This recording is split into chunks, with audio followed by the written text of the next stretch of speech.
दोस्तों एक ऐसा आइलैंड है न्यूयॉर्क से सिर्फ 2 घंटे दूर जहां गवर्नमेंट ने बायोलॉजिकल एक्सपेरिमेंट किए। वहां वायरस को वेपन बनाया गया, इसको ट्रेन किया गया और फिर सब कुछ छुपा दिया गया। आज मैं अगर कहूं कि लाइम डिसीज जैसे बीमारी का सोर्स यहीं से हो सकता है तो आप विश्वास करेंगे?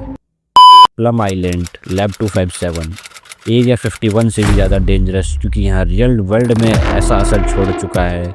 आज हम फैक्ट, लीक्स और थ्योरी सब कुछ डिकोड करने वाले हैं। वीडियो एंड तक देखिएगा, क्योंकि लास्ट में आप कुछ डिसाइड करेंगे ये कॉन्स्पिरेसी है या कवर अप। तो चलिए साथ चलते हैं 1950 सेंचुरी कोल्ड वॉर में।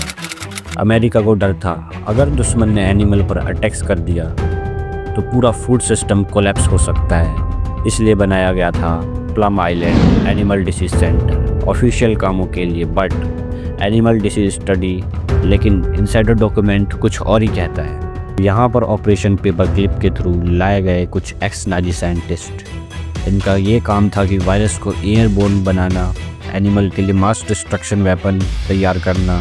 लैब का नाम था बिल्डिंग 257। सिक्योरिटी इतनी टाइट कि वर्कर को भी पूरा सच नहीं बताया जाता। सोचिए आप बीच पे हुल्डे मना रहे हो और पास के आइलैंड पे बायोलॉजिकल वेपन टेस्ट हो रहे हैं। क्या ये एक्सपेरिमेंट कभी कंट्रोल से बाहर गए? फॉर्मर्स एम्प्लॉयज और रिपोर्ट्स के मुताबिक प्लम आइलैंड्स पर डजन्स ऑफ एक्सीडेंट हुए। कभी पावर फेलियर तो कभी फ्रिज का टेम्परेचर गिरना, कभी वायरस सैंपल्स का मिसप्लेस होना। एक इंसिडेंट में foot and mouth disease lab के मल्टीपल बिल्डिंग में फैल गए। थाउजेंड्स ऑफ एनिमल को एथोनाइज करना पड़ा। पब्लिक को बोला गया रूटीन सेफ्टी ड्रिल है, लेकिन लोकल्स कुछ और महसूस कर रहे थे। फिशर्समैन कहते हवा में अजीब सी स्मेल होती थी, समुद्र का कलर कभी कभी बदल जाता था, और फिर एक छोटा सा क्रिएचर जो बाद में पूरी दुनिया का नाइटमेयर बन गया। हाँ, वही छोटा सा कीड़ा। रिपोर्ट्स कहती है प्लम आइलैंड में मिलियंस ऑफ टिक्स पर एक्सपेरिमेंट हुए। इन्हें डिसीज कैरी करने के लिए स्टडी किया गया। वही वाइट्स बॉलर्स के कहना है वेपनाइजेशन तक हुए। 1980 में प्लम आइलैंड के पास ही लाइम कनेक्टिकट में एक अजीब सी आउटब्रेक हुआ। लोगों को फीवर, पैरालिसिस, जॉइंट पेन, इन सब का नाम दिया गया लाइम डिसीज। तो सवाल यहाँ पे ये उठता है, इतना बड़ा आउटब्रेक अचानक कैसे और एग्जैक्टली इसी आइलैंड के पास क्यों?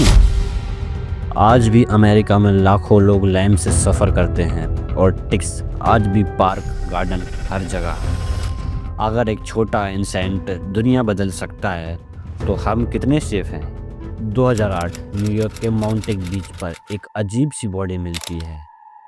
बिना बालों वाली अजीब खोपड़ी, जालीदार हाथ। मीडिया ने नाम दे दिया था मोंटेक मॉन्स्टर, एंड गवर्नमेंट बोली बस एक रैकून है। लेकिन फोटो देखकर साइंटिस्ट भी कंफ्यूज हो गए।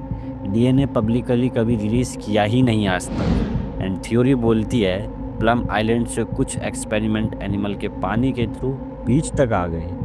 प्रूफ कुछ भी डायरेक्ट नहीं है, क्वेश्चन बहुत सारे, और मिस्ट्री यहीं ख़त्म नहीं होती है।